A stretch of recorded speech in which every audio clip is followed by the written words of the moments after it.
السلام علیکم دوستو، میں ہم محمد عمر، آپ دیکھ رہے ہیں مائی چینل ویڈیو۔ دوستو آج نئی ویڈیو کے ساتھ آپ کی خدمت میں حاضر ہوں۔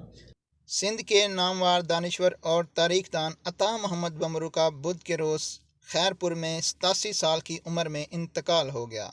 تفصیلات کے مطابق معروف سندھی دانشور عطا محمد بمرو 1 فروری 1936 کو سومبرو ڈیرہ ضلع کے باچل بھامبرو گاؤں میں پیدا ہوئے۔ عطا محمد بمرو نے 3 میروا ہائی اسکول میں میٹرک کی تعلیم حاصل کی۔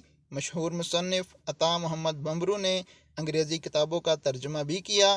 ذرائع کے مطابق عطا محمد بمرو کی آخری رسومات ان کے آبائی گاؤں میں کی گئی اور مرنے سے پہلے انہوں نے اپنے گھر والوں اور سب کو کہہ رکھا تھا کہ جب یہ وفات پا جائیں تو ان کا نماز جنازہ نہ ہو اور ان کو قبر میں الٹا لٹا کر ان کو دفن کیا جائے، اور اس کے بعد ان کی قبر کو زنجیروں سے جکڑا جائے، اور اسی وجہ سے نہ تو ان کا نماز جنازہ پڑھایا گیا اور نہ ہی ان کو سیدھا لٹایا گیا، بلکہ ان کے کہنے کے مطابق ان کی قبر کو زنجیروں سے جکڑا گیا اور ان کو الٹا قبر میں لٹا کر دفن کیا گیا۔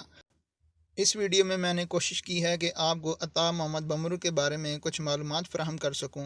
اسی طرح کی معلوماتی ویڈیو دیکھنے کے لیے میری ویڈیو کو لائک کریں، شیئر کریں، کمنٹ کریں اور چینل کو سبسکرائب کر لیں اور بیل کے آئیکن کو ضرور پریس کریں تاکہ میری ہر آنے والی نئی ویڈیو سب سے پہلے آپ تک پہنچ سکے۔ اس کے ساتھ مجھے اجازت دیجیے، ملیں گے اگلی ویڈیو میں۔ اللہ حافظ۔